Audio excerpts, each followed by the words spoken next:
পাঁচ দফা দাবি মানতেই হবে এই আর্জি নিয়ে রবিবার ফের মহামিছিল করলেন জুনিয়র ডাক্তাররা। তারা স্পষ্ট জানিয়েছেন দাবি না মেটা পর্যন্ত তারা আন্দোলন চালিয়ে যাবেন। রবিবার বিকেল 4টে থেকে সেন্ট্রাল পার্ক থেকে মিছিল শুরু হয়। সন্ধে 6:30 নাগাদ মিছিল শেষ হয় স্বাস্থ্য ভবনে। বৃষ্টি উপেক্ষা করে এই মিছিলে অংশ নেন বহু জুনিয়র ডাক্তার।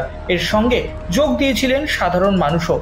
আরজি করের ঘটনায় প্রকৃত দোষীদের শাস্তির দাবি সহ মোট 5 দফা দাবি পূরণে স্বাস্থ্য ভবনের সামনে অবস্থান বিক্ষোভ চালাচ্ছেন জুনিয়র ডাক্তাররা। সেখানে বারবার আলোচনার প্রস্তাব গেলেও লাইভ স্ট্রিমিং এর জন্য সেই আলোচনা ভেস্তে যায়। শনিবারও মুখ্যমন্ত্রী মমতা বন্দ্যোপাধ্যায়ের কালীঘাটের বাড়িতে আলোচনার জন্য ডাকা হলেও তা ভেস্তে গিয়েছে। তারপরে রবিবার ফের মহামিছিল করলেন জুনিয়র ডাক্তাররা।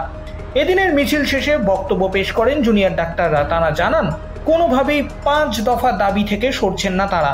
পাশাপাশি শনিবারের বৈঠক ভেস্তে যাওয়া নিয়েও জানিয়েছেন কোনো শর্ত না রেখেই তারা বৈঠকে হাজির হয়েছিলেন, কিন্তু সেই বৈঠক ভেস্তে যায়।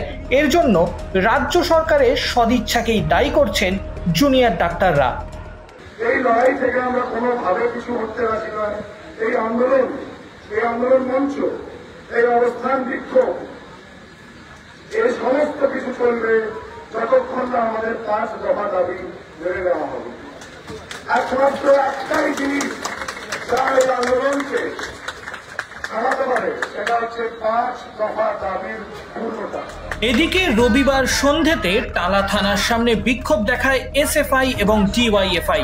তাদের দাবি অবিলম্বে টালা থানার ওসি অভিজিৎ মণ্ডলের কড়া শাস্তির ব্যবস্থা করতে হবে।